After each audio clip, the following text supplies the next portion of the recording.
WhatsApp everyone, welcome back to the channel. तो guys, कैसे हैं आप सभी? आप सभी की 11th की जर्नी हो गई है खत्म और 12th क्लास में रख लिया है आप लोगों ने कदम। तो क्या करना है इस साल? इस साल भी लास्ट ईयर की तरह कम नंबर लाने हैं? सर कैसी बात कर रहे हो, मेरे नंबर तो बहुत अच्छे आए थे। सर मैं आप बताओ तो मैं आपको अपनी रिजल्ट दिखा दूं? रिजल्ट दिखा दूं आपको? सर 100 में से 95 आए हैं मेरे अकाउंट्स में। कम समझ रहे हो आप मुझे? अरे नहीं यार, कम नहीं समझ रहा हूँ।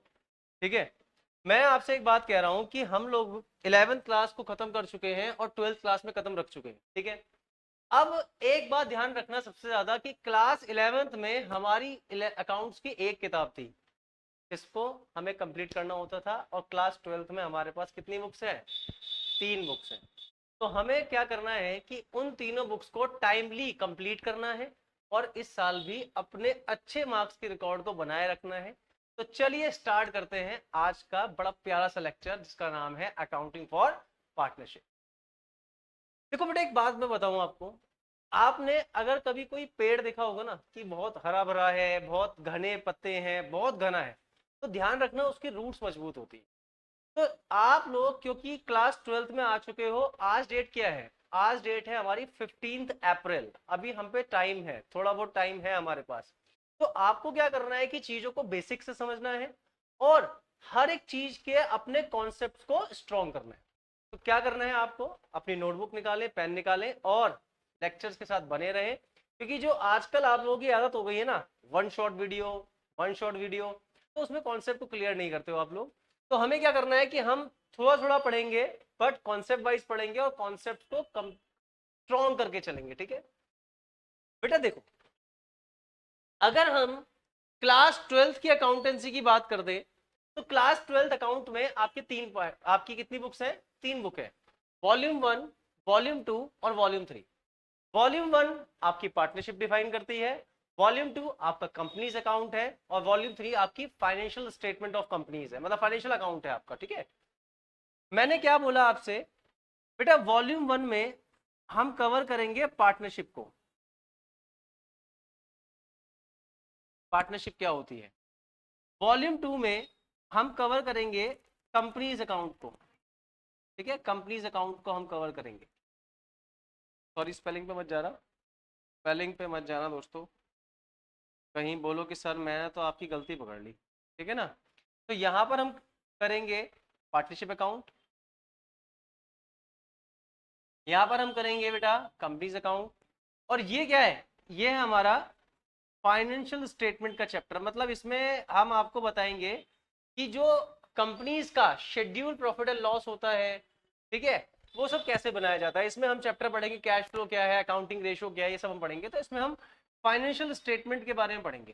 ठीक है, अगर मैं मार्क्स की बात करूं तो आपका एग्जाम आएगा बेटा 80 मार्क्स का। 80 मार्क्स का आपका एग्जाम आएगा, क्योंकि 20 मार्क्स के आपके इंटरनल्स होंगे, आपका वाइवा होगा, आपकी फाइल्स होंगी। ठीक है, तो 80 मार्क्स में बेटा 36 मार्क्स की फर्स्ट बुक है, 24 मार्क्स की आपकी सेकंड बुक है और 20 मार्क्स की आपकी थर्ड बुक है। आई होप इतनी बात समझ आ रही होगी। तो हम आपके साथ स्टार्ट करने जा रहे हैं टीएस गरेवाल वॉल्यूम 1 चैप्टर 1। दोबारा सुन लो, हम आपके साथ कंटिन्यू कर रहे हैं। आप सभी का राइटर कौन है? टीएस गरेवाल से पढ़ रहे होंगे। लेकिन एक बात मैं आपको बता दूं, चाहे आपके पास टीएस गरेवाल है, चाहे आपके पास डी के गोयल है, कॉन्सेप्ट बेटा सेम होते हैं, ऐसे चिंता मत करना। ठीक है, तो आज हम आपके साथ स्टार्ट करेंगे TS Grewal chapter number 1, partnership. कौन सा? Accounting for partnership. Partnership sir होती क्या है? सर पार्टनरशिप क्या होती है और पार्टनरशिप क्यों पढ़नी पड़ती है, पहले इस बात को ध्यान से समझते हैं। देखो बेटा, जब हम लोग क्लास 11th में थे तो क्लास 11th में क्या था कि हम लोगों ने अपने चैप्टर को खत्म किया था फाइनल अकाउंट्स में। आपको याद होगा हम लोग ट्रेडिंग अकाउंट बनाते थे, प्रॉफिट एंड लॉस बनाते थे, बैलेंस शीट बनाते थे। और क्योंकि वहां पर बिजनेस का सिर्फ एक ही ऑनर होता था तो उस बिजनेस की फॉर्म को सोल प्रोप्राइटरशिप कहा जाता था, जहां पर बिजनेस का एक ऑनर होता था और वही बिजनेस का करता धरता होता था, वही बिजनेस को चलाता था। जो भी बेनिफिट्स होते थे, बेनिफिट भी उसी के डिजर्व होते थे और सारे के सारे लॉसेस भी उसी के ही होते थे। अगर फिर भी आप थोड़ा बहुत भूल गए हो तो हल्का सा रिकैप करते हैं। देखो क्या है बेटा, ध्यान से देखेंगे। देखो बेटा, मान लीजिए फॉर एग्जाम्पल क्लास 11th में क्या था, हमने ऐसे मान लिया कि हमारे पास कोई मिस्टर अमित नाम का बंदा है, कोई अमित है, और अमित अपना कोई बिजनेस रन करता है, कोई भी बिजनेस रन करता है। मान लो फॉर एग्जांपल इसकी मोबाइल एक्सेसरीज की शॉप है, ठीक है, या इसकी साड़ियों की दुकान है। चलो मैंने इसको बोला इसका किसका बिजनेस है बेटा, इसकी साड़ी की दुकान है, ठीक है, साड़ी का एक बहुत अच्छा शोरूम है इसका, और ये इसको रन करता है, ये इसको चलाता है 5 साल से 10 साल से, वो डजेंट मैटर, हमें नहीं पता वो कब से चलाता है। हम लोग एक बात जानते हैं, क्लास 11th में हमने ये पढ़ा था कि अगर हमारे बिजनेस का एक सिंगल ऑनर होता है, कौन होता है, एक सिंगल ऑनर होता है बिजनेस को चलाने के लिए, तो अकाउंट्स की भाषा में उसको क्या कहते हैं हम लोग, सोल प्रोप्राइटर। क्या कहते हैं, सोल प्रोप्राइटर। यही हमने बिजनेस की फॉर्म पढ़ी थी क्लास 11th में, कि अगर किसी बिजनेस का सिर्फ एक ही ऑनर होता है तो उसे हम क्या कहते हैं, सोल प्रोप्राइटर। उम्मीद है ये बात समझ आ गई एक बार में, ठीक है। कोई भी बात अगर समझ ना आए ना तो कमेंट्स में जरूर बताना। और देखो यार एक बात, वीडियो को एंड तक देखना, नोटबुक पेन को लेके बैठो, और जो जो आपको लगे इंपॉर्टेंट बातें हैं उसको नोट करो, और मैं आपके नोट्स को बनाता हुआ चल रहा हूं तो आप भी मेरे साथ नोट्स को बनाएंगे, ठीक है। मैंने आपसे क्या बोला कि मान लीजिए कोई अमित नाम का बंदा है जो इस बिजनेस को चलाता है, साड़ी की दुकान को चलाता है, और अकाउंट्स की भाषा में जब कोई एक सिंगल ऑनर होता है तो उसको अकाउंट्स की भाषा में सोल प्रोप्राइटरशिप कहा जाता है। यहां तक बात समझ आ रही है क्या। अब यहां पर एक बात समझना, क्या लिखवाया मैंने नीचे, क्या लिखवाया, इस लाइन का क्या मतलब है कि एक इंडिविजुअल, एक अकेला आदमी इतना कैपेबल नहीं होता कि वो आज बिजनेस की जो प्रेजेंट डिमांड है, जो फाइनेंशियल डिमांड है, जो मैनेजरल डिमांड है, उसे अकेला पूरा कर सके। और अकेला होने की वजह से वो बिजनेस की ज्यादा ग्रोथ भी नहीं कर पाता। भाई मिस्टर अमित क्या है, एक इंडिविजुअल इस पोजीशन में बेटा नहीं होता है कि वो बिजनेस की फाइनेंशियल या मैनेजरल डिमांड को, प्रेजेंट डे की डिमांड को अकेला फुलफिल कर ले, अकेला फुलफिल कर ले। समझ आ रही है मेरी बात। तो क्योंकि ये बिजनेस को अकेला रन कर रहा है, बहुत ज्यादा फाइनेंस नहीं होगा, बहुत ज्यादा लोग इसके साथ नहीं होंगे, तो ये बिजनेस को ज्यादा ग्रो करने में अनसक्सेसफुल रह जाएगा, अनसक्सेसफुल रह जाएगा। बात समझ आ रही है क्या। अरे बेटा बात समझो, अगर 1% जैसा बिजनेस ये चला रहा था आज से 10 साल पहले, और आज भी उस बिजनेस को ऐसे ही चला रहा है, तो भाई सिंपल सी बात है, महंगाई भी तो बढ़ गई। इसका भी तो मन करता होगा कि मेरे पास भी आईफोन 16 हो, मेरे पास भी कार हो, मेरे पास भी बड़ा बंगला हो, लेकिन अकेले कैसे करे। तो ऐसे में इसको इसको अकाउंट्स का सहारा मिला। अकाउंट्स ने इसको एक बात कही कि भाई देख, अगर तू अकेला बिजनेस को नहीं संभाल पा रहा तो अपने बिजनेस की फॉर्म को चेंज कर दे। अब इसके दिमाग की ना बत्ती जल गई एकदम से, इसके दिमाग की एकदम से बत्ती जल गई। इसने बोला बिजनेस की फॉर्म को चेंज कर दे, मतलब मैं समझा नहीं। तो अकाउंट्स ने कहा कि अबे ढक्कन, मेरी बात सुन बड़े ध्यान से। बिजनेस की फॉर्म को चेंज करने का मतलब है कि आप अपने साथ और लोगों को जोड़ लो एज ए ऑनर की तरह। जैसे आप बिजनेस को अकेले रन करते हो, तो क्यों तुम अपने आप को शक्तिमान समझ रहे हो, क्यों अपने नाजुक कंधों पे पूरे बिजनेस की जिम्मेदारी ले रहे हो। आप अपने साथ कुछ लोगों को और जोड़ो, ठीक है। तो आप अपने बिजनेस को सोल प्रोप्राइटरशिप से कन्वर्ट कर दो, किसमें, पार्टनरशिप में। क्या मतलब सर, क्या मतलब, देखो जरा ध्यान से। मिस्टर अमित इस बिजनेस को अभी तक अकेले रन कर रहे थे। अब जब ये अकेले बिजनेस को रन कर रहे थे तो क्या था, भाई इनके पास कैपिटल लेस थी, भाई इनके पास लैक ऑफ कैपिटल था। अकेला आदमी बहुत ज्यादा कैपिटल नहीं लगा सकता, लैक ऑफ कैपिटल है बेटा, ठीक है, सुनते रहना ध्यान से, लैक ऑफ कैपिटल है। अच्छा, इनके पास लेस मैनेजमेंट स्टाफ होगा, भाई अकेला आदमी कितने लोगों को नौकरी पे रख लेगा। और इन्होंने क्या कर रखा है, इन्होंने अपने आप को समझ रखा है रजनीकांत, सारा काम अकेले कर लूंगा, क्लाइंट्स को डीलिंग अकेले अपने आप कर लूंगा, बिलिंग अपने आप कर लूंगा, अकाउंटिंग अपने आप कर लूंगा, स्टाफ का काम भी खुद कर लूंगा, क्लीनिंग भी खुद कर लूंगा, सारे काम खुद ही कर लूंगा। तो इनके पास मैनेजर स्टाफ कम है, ठीक है। बिजनेस में होने वाला रिस्क ज्यादा है, हाई रिस्क है भाई। भाई कल को अगर लॉस हो गया तो सारा इनका ही है। सिर्फ ओनली एक बेनिफिट है इनका कि अगर बिजनेस में कुछ भी प्रॉफिट हुआ, अगर बिजनेस में कुछ भी प्रॉफिट हुआ तो भाई वो इनका है। बिजनेस में अगर कुछ भी प्रॉफिट हुआ तो इस प्रॉफिट को ये अकेले अपने घर लेके जा सकते हैं, ठीक है, अकेले अपने घर लेके जा सकते हैं। बेटा एक मिनट रुकना जरा, एक मिनट रुकना। आई थिंक शायद किसी ने डोर खुला छोड़ दिया है, ट्रैफिक का शोर आ रहा है, यही बने रहना, जाना मत जाना, ठीक है।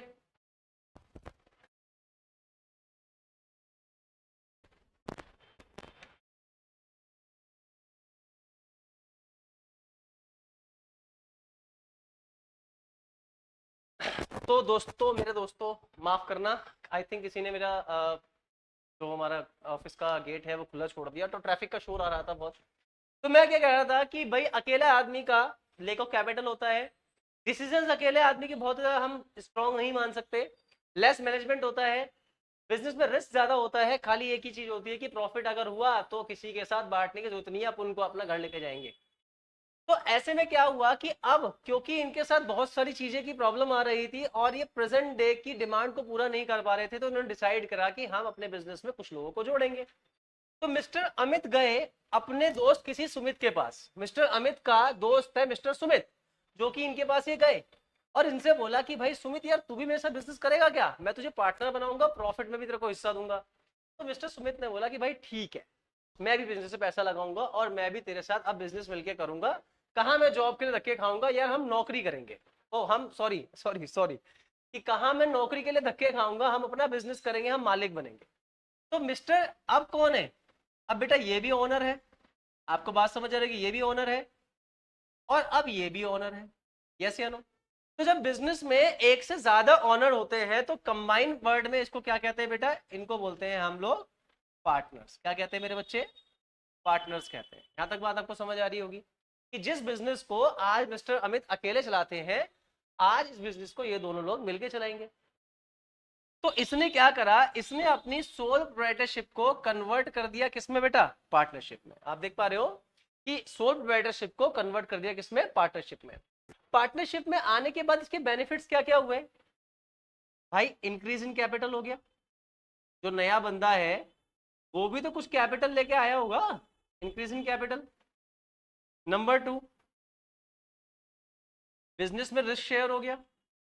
अब अगर कभी लॉस हो गया तो अकेला मेरा नहीं है ना, सुमित का भी तो लॉस है, जब तू प्रॉफिट लेने आएगा तो लॉस भी तो तू ही खाएगा, ठीक है। और बस एक चीज आप कह लो कि इसमें जो प्रॉफिट होगा वो क्या होगा बेटा, वो डिस्ट्रीब्यूट होगा, किसमें, पार्टनर्स के बीच में डिस्ट्रीब्यूट होगा। भाई सिंपल सी बात है, जब अमित पैसा लगा रहा है, काम करने को तैयार हो गया, तो कल को जो बिजनेस में प्रॉफिट होगा उसको भी तो वो बेचारा लेके जाएगा अपने साथ। आई होप ये बात समझ आ गई होगी। तो फटाफट से क्या करना है, पहले इसका स्क्रीनशॉट ले लो, जल्दी से इसका स्क्रीनशॉट ले लो बेटा। उम्मीद है स्क्रीनशॉट ले लिया होगा आप सभी ने, और अगर आपको इसका भी स्क्रीनशॉट लेना है तो जल्दी से स्क्रीनशॉट ले लो इसका भी। आगे बढ़े, आगे बढ़े।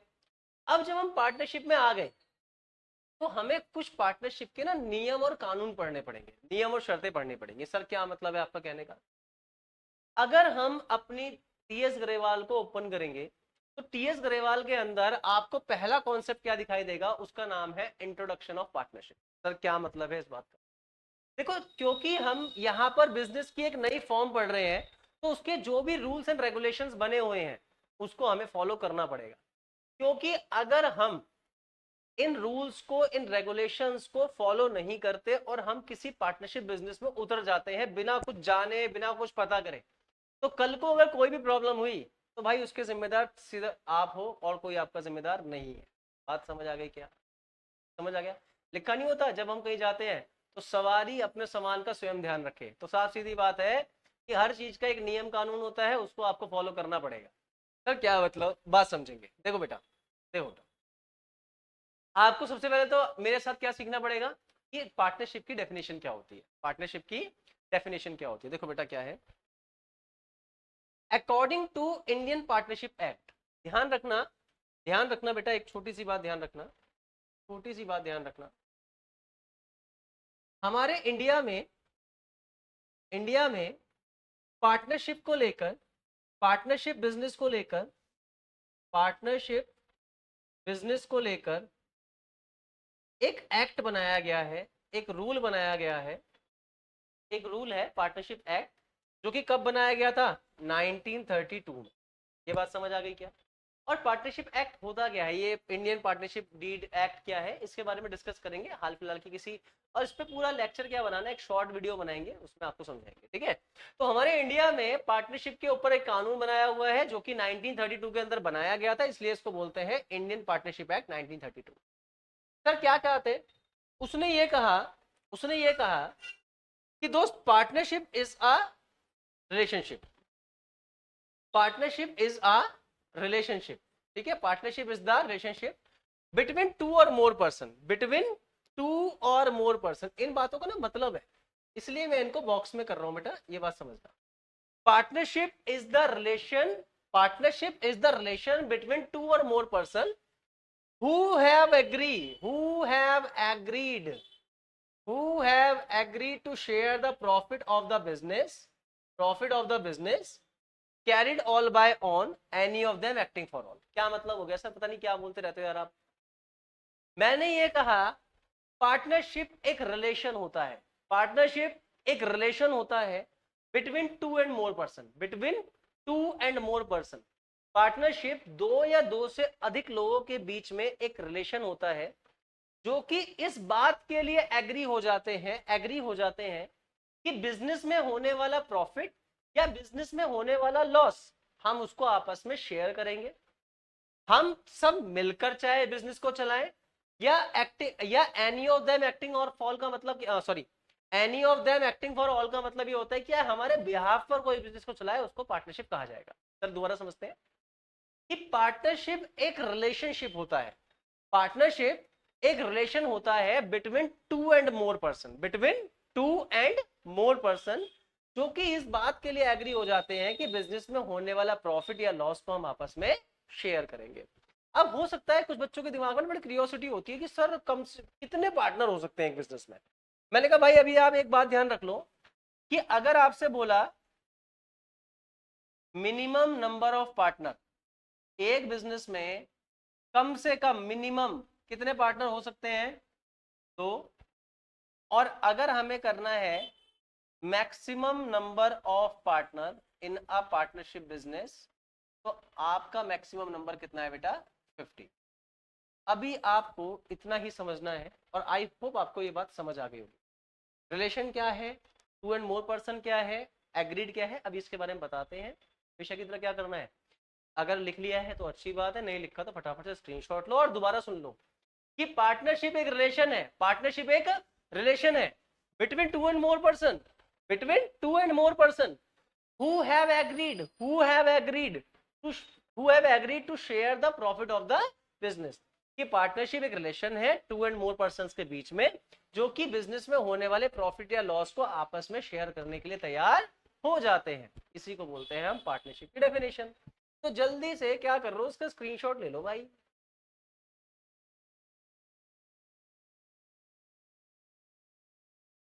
देखो गाइस, मैं अगर आपको अपने बारे में बताऊं ना, मेरा नाम है साहिल कुमार, ठीक है, और मैं लगभग 12 साल हो जाएंगे मुझे पढ़ाते पढ़ाते, ठीक है। 30+ एज ज़्यादा हो, 30 से ज़्यादा एज हो गई है मेरी, और पढ़ाए हुए बच्चों ने काफ़ी अच्छा स्कोर भी किया है। बट ज़रूरी पता है क्या है कि आजकल आपके लिए पता है क्या हो गया है यार, आप लोग ना मस्ती में ज़्यादा रहने लगे हो। क्या फर्क पड़ता है, एक बार बताओ, बहुत सारे ऐसे बच्चे होंगे जो सोच रहे होंगे अरे यार इस वीडियो को स्किप कर यार, मैं तो वन शॉट वीडियो देखूंगा। भाई देख लो, किसने मना किया है, आप एक बार बताओ किसने मना किया है, बिल्कुल आप देखो। लेकिन क्या इस साल भी अगर आपके नंबर कम आए हैं तो आप चाहते हो कि आपके नंबर ही कम आए? क्या आप ये चाहते हो कि भाई कोई बात नहीं, बोर्ड है तो क्या हुआ, नंबर कम आ जाएंगे यार, देखी जाएगी अगले। और बहुत सारे बच्चे तो ये भी कहते हैं कि यार single piece of paper can not decide my future. अरे यार इससे बाहर निकलो, ऐसा नहीं है, पढ़ाई लिखाई बहुत जरूरी है। तो आप लोग को मैं हर एक बात सिखाऊंगा, बट उसके लिए जरूरी है कि आप उस लेक्चर्स को पूरा देखें, ज्यादा से ज्यादा अपने दोस्तों का शेयर करें, क्योंकि हम आपके लिए मेहनत कर तो रहे हैं यार, आपको करना ही क्या है, आपको सिर्फ थोड़ी देर फोन में वीडियो को खोलना है, पढ़ना ही तो है, तो पढ़ो, ठीक है। फटाफट से स्क्रीनशॉट लो और आगे बढ़ते हैं, जल्दी से स्क्रीनशॉट लो।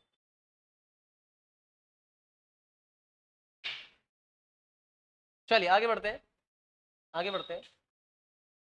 अब पार्टनरशिप के ना कुछ फीचर्स होते हैं बेटा, पार्टनरशिप के कुछ फीचर्स होते हैं। क्या फीचर्स होते हैं सर, क्या फीचर्स होते हैं सर? चलो थोड़ा सा इसको इधर कर लो, आप लोगों को देखने में दिक्कत नहीं होगी, है ना, थोड़ा सा ऐसे कर ले। पार्टनरशिप का पहला फीचर होता है टू एंड मोर पर्सन। तुम्हें याद है ना, अभी मैं इससे पहले वाले बॉक्सेस को बनवा रहा था तो उसी बात का मतलब मैं समझा रहा हूँ। पार्टनरशिप का पहला फीचर होता है कि टू एंड मोर पर्सन, कि भाई पार्टनरशिप बिजनेस के अंदर, पार्टनरशिप बिजनेस के अंदर कम से कम कितने लोग होने चाहिए, मिनिमम सर 2 लोग होने चाहिए, और मैक्सिमम कितने होने चाहिए सर 50। इतनी बात समझ आ गई? तो पार्टनरशिप का पहला फीचर ये होता है कि मिनिमम 2 एंड 4 पर्सन, 2 या 2 से ज्यादा लोग होने चाहिए। दूसरा बेटा इंपॉर्टेंट पॉइंट है एग्रीमेंट। दूसरा इंपॉर्टेंट पॉइंट है एग्रीमेंट। देखो पार्टनरशिप करने के लिए, पार्टनरशिप करने के लिए आपके पास एक रिटर्न एग्रीमेंट होना चाहिए। एक रिटर्न एग्रीमेंट होना चाहिए जिसको हम क्या बोलते हैं अकाउंट्स की भाषा में, पार्टनरशिप डीड बोलते हैं बेटा। क्या बोलते हैं बेटा उसको? पार्टनरशिप डीड बोलते हैं। सर रिटर्न एग्रीमेंट का फायदा क्या है? यार साफ सीधी बात है, फायदा क्या है तुम खुद समझो। मैं पार्टनरशिप करने से पहले मैं सुमित के साथ, सुमित कौन था? सुमित कौन था? चेक कर लो, सुमित कौन था? मेरा पार्टनर बन रहा है आज। कल को मेरी कोई लड़ाई ना हो, मेरा कोई झगड़ा ना हो, मेरे कोई कंफ्लिक्ट ना हो, कोई डिस्प्यूट ना हो, कोई मेरे साथ धोखा ना हो, उनसे बचने के लिए मैं आज ही अपने एक एग्रीमेंट कर रहा हूं जिसमें मैं पहले ही सब कुछ डिस्क्लोज कर रहा हूं by the day one. Example के लिए भाई मैं तुमसे कह रहा हूं कि मैं आपको पूरे साल अकाउंट्स पढ़ाऊंगा। मैंने अभी क्या बोला कि आपको वीडियोस देखनी है। आप, मुझे लगेगा कि मेरे स्टूडेंट आराम से वीडियोस देख रहे हैं, मुझे भी क्या होगा, मैं भी आगे क्या कहते हैं एनकरेज होऊंगा और मैं आपके लिए वीडियोस बनाऊंगा। तो ऐसे ही क्या होगा कि पार्टनरशिप बिजनेस को करने के लिए हमें जरूरी है एक एग्रीमेंट। उसके अंदर हम सारे के सारे टर्म्स एंड कंडीशंस को डाल देते हैं।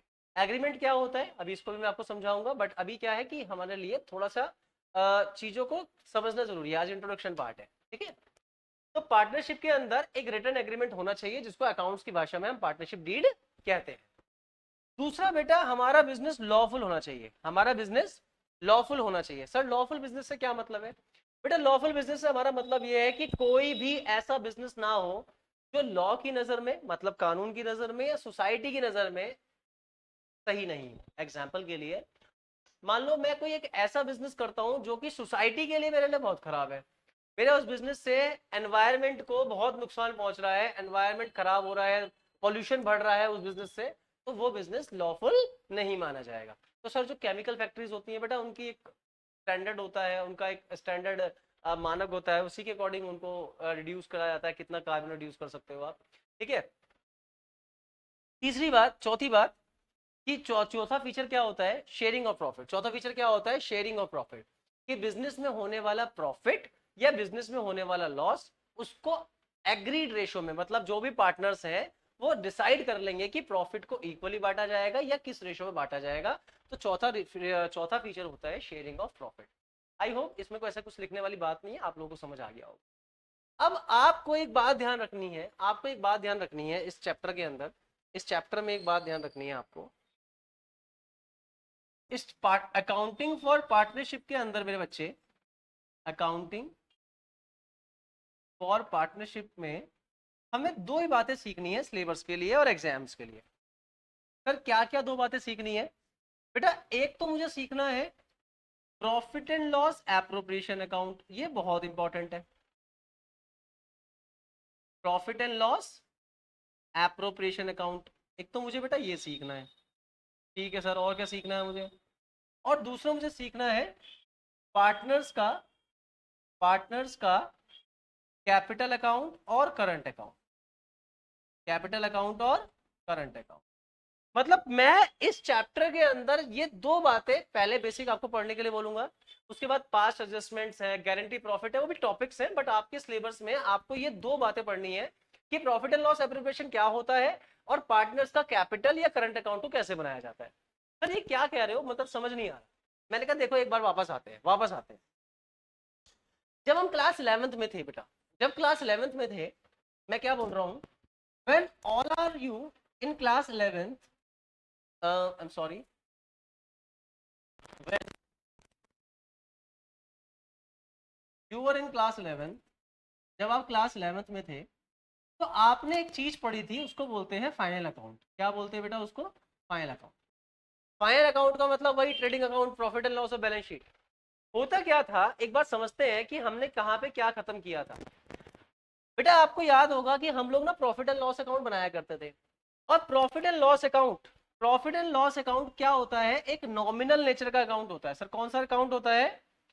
ये होता है नॉमिनल नेचर अकाउंट। नॉमिनल, ये एक नॉमिनल नेचर अकाउंट होता है बेटा, जिसमें ये कहा जाता है कि बिजनेस के जो भी खर्चे होंगे, एक्सपेंसेस होंगे वो डेबिट में आएंगे, एक्सपेंसेस जो होते हैं बिजनेस के वो डेबिट में आएंगे, और बिजनेस की जो इनकम्स होंगी बेटा वो क्रेडिट में आएंगी। ये बात तो समझ ही आ रही है, ये बात तो समझ आ रही है। और आप लोग प्रॉफिट एंड लॉस अकाउंट की शुरुआत करते थे या तो ग्रॉस प्रॉफिट से या ग्रॉस लॉस से। आपको याद होगा कि हम लोग ट्रेडिंग अकाउंट में क्या निकालते थे, या तो हम ग्रॉस प्रॉफिट निकालते थे या हम ग्रॉस लॉस निकालते थे। तो मान लीजिए मैंने लिखा है यहाँ पे by gross profit, by gross profit. मान लीजिए फॉर एग्जांपल मेरा कुछ प्रॉफिट आया, फिर उसमें से हम माइनस करते थे, हम ओ सॉरी उसमें उसके बाद हम यहां पर लिखते थे बिजनेस की इनकम। हम यहां पर जो बिजनेस की इनकम हुआ करती थी उन्हें हम यहाँ पे लिखते थे। सर कैसे, कौन सी इनकम्स लिखते थे? अरे याद करो ना, डिस्काउंट रिसीव, डिस्काउंट रिसीव लिखा करते थे हम। अगर हमें रेंट मिल गया तो रेंट भी हम यही लिखते थे, रेंट रिसीव। याद करो, याद आ रहा होगा, ठीक है। अगर कोई बैड डेप रिकवर हो गया, ठीक है ना, बैड डेप्ट रिकवर हो गया भाई, ठीक है, मेरा कुछ नुकसान हो गया था तो इस साल वो नुकसान मेरा रिकवर हो गया, बैड डेप रिकवर हो गया, तो वो भी हम यही लिखते थे। तो हमारे जो भी इनकम्स होती थी वो हम क्रेडिट साइड में लिखते थे, और इस क्रेडिट में से हम लेस करते थे बिजनेस के एक्सपेंसेस। क्या लेस करते थे बेटा? हम लेस करते थे बिजनेस के नॉन ऑपरेटिंग एक्सपेंसेस, बिजनेस के एक्सपेंसेस को हम लेस करते थे। सर कौन से एक्सपेंसेस की बात कर रहे हो आप?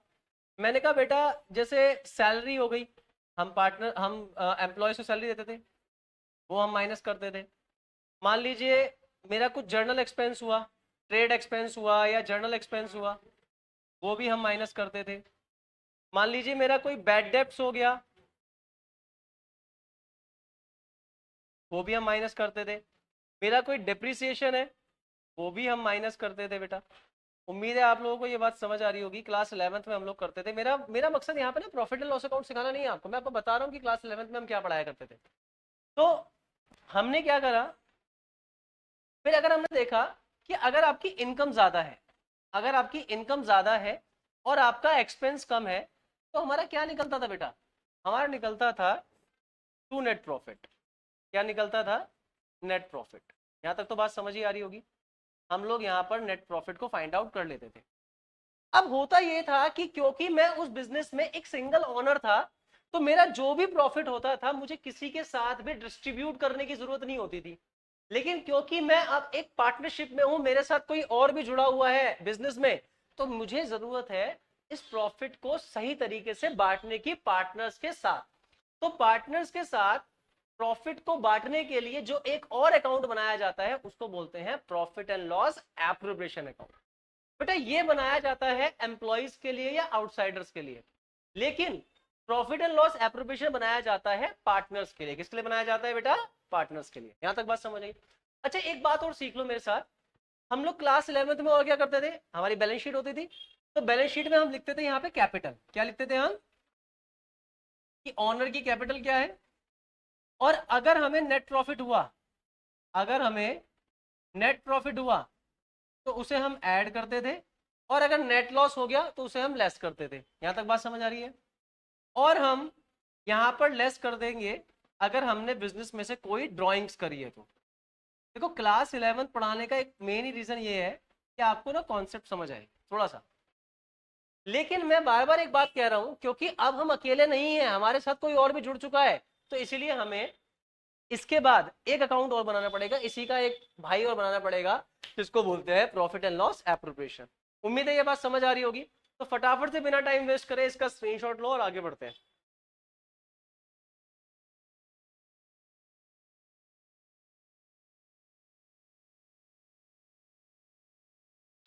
आप लोगों ने स्क्रीनशॉट ले लिया होगा गाइस, ठीक है।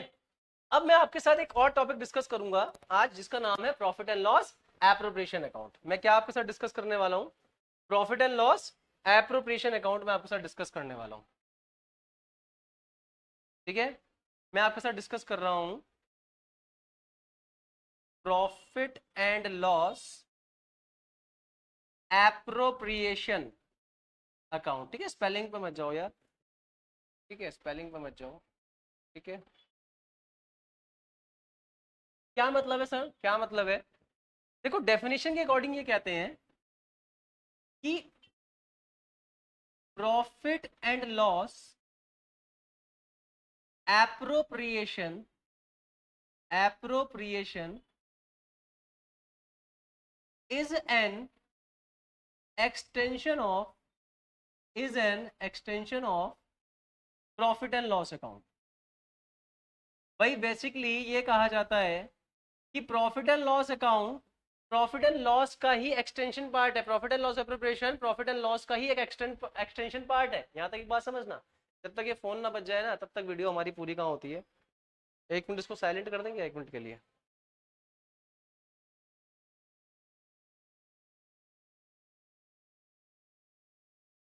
ठीक है गाइस, इसको साइलेंट कर दिया हमने। तो profit and loss separation is an extension of, is an extension of profit and loss account. Sir क्या मतलब है, देखो बात समझो। जैसे हमारा प्रॉफिट एंड लॉस अकाउंट बनता था बेटा, ये भी सेम ही बनेगा, ये भी हमारा सेम बनेगा। ध्यान रखना बेटा, ध्यान रखना, ये भी हमारा सेम बनेगा। ठीक है, देखो बेटा क्या, जैसे वो नॉमिनल नेचर होता था बेटा, ये भी हमारा नॉमिनल नेचर अकाउंट ही रहेगा, ये भी हमारा नॉमिनल नेचर अकाउंट ही रहेगा। ठीक है,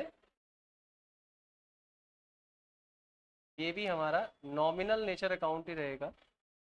ठीक, बस एक मिनट का टाइम दो, एक मिनट।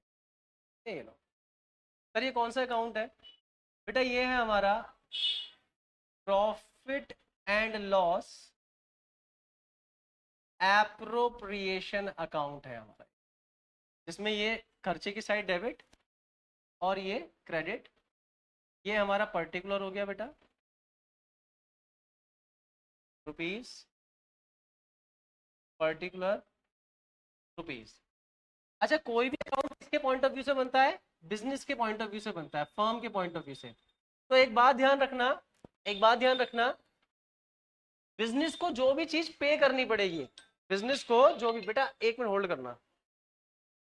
हेलो, हाँ पर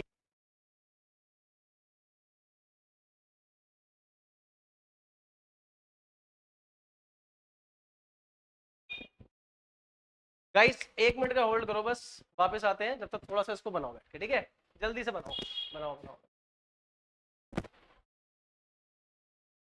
भैया आप 2 मिनट के लिए काम कर दोगे? एक लड़की ना स्टूडेंट है, वो जियो के सर्विस सेंटर पे है, उसको यहाँ ले आओगे क्या?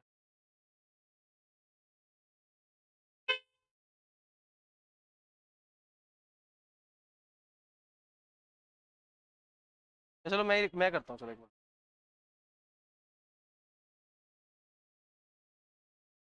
हेलो भाई, जियो के आ जाओ, मैं आपको दिख रहा हूँ। हाँ देखो, मैं ऑन रोड आपको दिख रहा हूँ।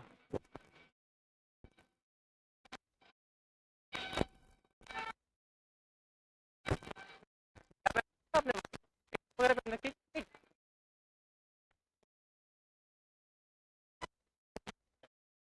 मेरे सामने से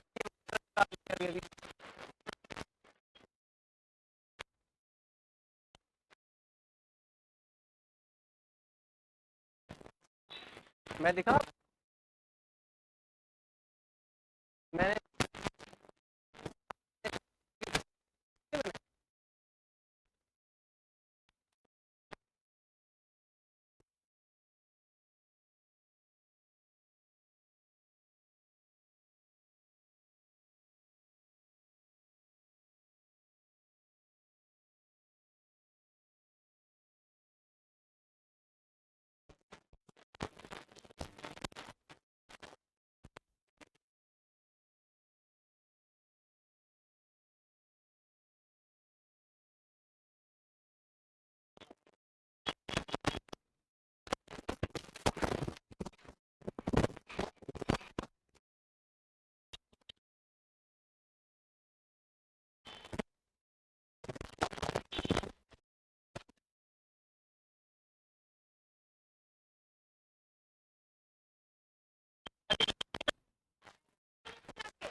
ये सारा अपना ही है, ऊपर नीचे सारा है, आ जाओ।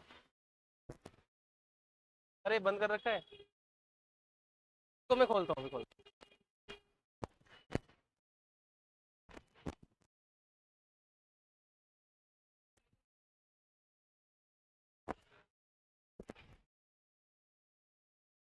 अच्छा बेटा आ जाओ, इधर आ जाओ। ये मैंने रिकॉर्डिंग स्टार्ट कर रखी थी ना। आ जाओ बैठो। तो गाइज आज यार एक थोड़ा सॉरी, बीच में ना एक्चुअली थोड़ा डिस्टरबेंस हुई, तो इसके लिए आई एम सॉरी। तो मैं आपसे एक बात कह रहा था, और देखो मैं बार बार बोल रहा हूँ कि चलो आज जो मिस्टेक हुई वो उसको अगेन नहीं करेंगे, कि आज फर्स्ट लेक्चर है, हमारे यहाँ पर भी इंक्वायरीज वगैरह चल रही हैं, जिसकी वजह से मुझे बीच में जाना पड़ा। तो मैं आपसे क्या कह रहा था कि जैसे मैंने आपको आज एक बात बताई, भाई प्रॉफिट एंड लॉस क्या है, एक नॉमिनल नेचर अकाउंट है। भाई सारे एक्सपेंसेस आपके डेबिट में आते हैं, सारी इनकम्स आपकी क्रेडिट में आती है, फिर हम बैलेंस शीट बनाया करते थे। लेकिन जैसे ही हम पार्टनरशिप के अंदर आ जाएंगे बेटा, तो यहाँ पर ना एक नया अकाउंट बनाना पड़ेगा। अच्छा बहुत सारे बच्चों के दिमाग में ना ये होता है, सर क्लास 12 में तो मुझे बहुत सारी चीज बनानी पड़ेगी, मैं पहले प्रॉफिट एंड लॉस बनाऊंगा, फिर मैं प्रॉफिट एंड लॉस एप्रोप्रिएशन बनाऊंगा, फिर मैं बैलेंस शीट बनाऊंगा। बेटा नहीं, ऐसा नहीं है। आपको क्लास 12 में ध्यान रखना है कि क्वेश्चन के अंदर आपको चीख चीख के बोलेगा कि मैंने नेट प्रॉफिट दिया है या नेट लॉस दिया है, ठीक है। तो हमें यहाँ पर एक नया अकाउंट बनाना है, उसको बोलते हैं प्रॉफिट एंड लॉस एप्रोप्रिएशन। अच्छा एक बात देखो, हर बात ना लिखी नहीं जाती, कुछ बातें समझी जाती हैं, पर ये आप भी सुन लो। अगर कोई चीज बिजनेस, कोई चीज देखो किसके पॉइंट ऑफ व्यू से बन रहा है, बिजनेस के पॉइंट ऑफ व्यू से। अगर बिजनेस कोई चीज पार्टनर को पे करेगी तो वो खर्चा है, और अगर कोई चीज पार्टनर से रिसीव करी जाएगी तो वो इनकम है। जैसे क्या मतलब, अगर क्वेश्चन में आपको बोल रहा है कि हमें नेट प्रॉफिट हुआ है, तो आप नेट प्रॉफिट को ट्रांसफर कर देंगे क्रेडिट साइड, और नेट लॉस हुआ है तो उसको ट्रांसफर कर देंगे डेबिट साइड। सर क्या मतलब, अगर क्वेश्चन आपको चीख चीख के कह रहा है कि मुझे नेट प्रॉफिट हुआ है, तो आप क्वेश्चन को शुरू करेंगे नेट प्रॉफिट से, बाय नेट प्रॉफिट।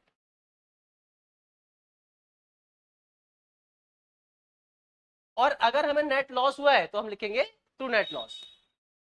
अब हमें इसमें से क्या क्या करना होता है, देखो जो जो आइटम मैं आज लिख रहा हूँ, नेक्स्ट क्लास में उन आइटम को मैं आपके साथ डिस्कस भी करूंगा। अभी आपको मैं फॉर्मेट सिखा रहा हूँ कि क्या डेबिट में आता है क्या क्रेडिट में आता है, ठीक है। तो अगर हमें किसी पार्टनर को इंटरेस्ट ऑन कैपिटल देना है, अब ये मत सोचना सर इंटरेस्ट ऑन कैपिटल क्या होता है।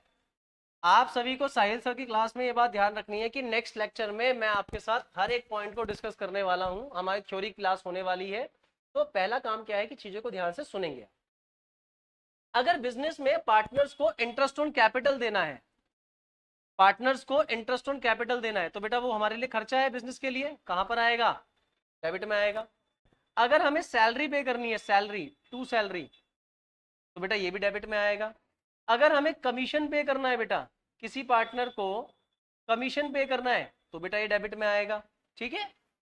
ठीक, यहां तक तो बात समझ ही आ रही होगी आप लोगों को। उसके बाद अगर हमें किसी भी तरह का प्रॉफिट में से कुछ पैसा ट्रांसफर करना है रिजर्व्स में, जनरल रिजर्व में ट्रांसफर करना है, तो वो भी बेटा यहीं आएगा। अगर पार्टनर्स को ड्राइंग पर हमें इंटरेस्ट चार्ज करना है, तो बेटा वो कहां आएगा, इधर आएगा, बाय इंटरेस्ट ऑन ड्राइंग।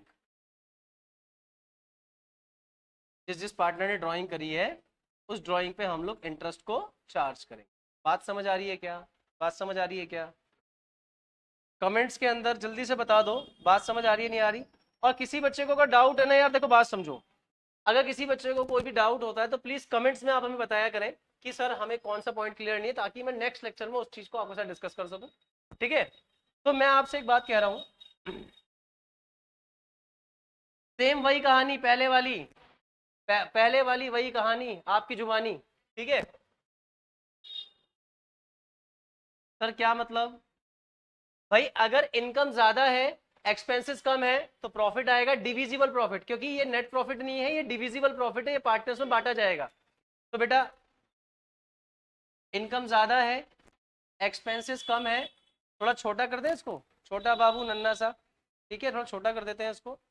तो इसको बोलेंगे बेटा डिविजिबल प्रॉफिट। क्या कहेंगे बेटा इसको, डिविजिबल प्रॉफिट, जो कि पार्टनर्स में डिस्ट्रीब्यूट कर दिया जाएगा उनके एग्रीड रेशो में। क्लियर है क्या, क्लियर है। तो इसी को बोलते हैं हम profit and loss appropriation account. I hope, मैं उम्मीद करता हूं कि आप लोगों को ये लेक्चर समझ आ गया होगा। बट गाइस एक बात मैंने क्या बोली, लेक्चर को पूरा देखा करो, अपने दोस्तों के साथ लेक्चर को शेयर करो, क्योंकि जो मैंने आज एक बात बोली कि जो आज के मन में ये हो गया है ना कि the single paper can not define my future, तो इससे बाहर निकलो। ये बहुत गलत चीज तुम्हारे साथ चल रही है। ये सिंगल पेपर ही आपके फ्यूचर को डिसाइड करता है, यहीं से आपकी नौकरी लगेगी, ठीक है, यहीं से आपको कॉलेज मिलेगा। तो आपका काम क्या है कि जो भी मैंने पढ़ाया उसको आप नोट डाउन कर लेना, ठीक है। मैं बार बार आपके लिए हट जाता हूँ, स्क्रीनशॉट आप ले सकते हो, ठीक। नेक्स्ट लेक्चर में हम आपके साथ डिस्कस करने वाले हैं ये सारे आइटम, सर जो आज आपने ये सब लिखवाया है ये क्या है, ठीक है। तो नेक्स्ट क्लास हमारी थ्योरी रहने वाली है। फिलहाल आज के लिए इतना ही, गुड बाय, टाटा। अब मिलेंगे नेक्स्ट लेक्चर में, वो भी कल। बाय बाय दोस्तों, बाय बाय।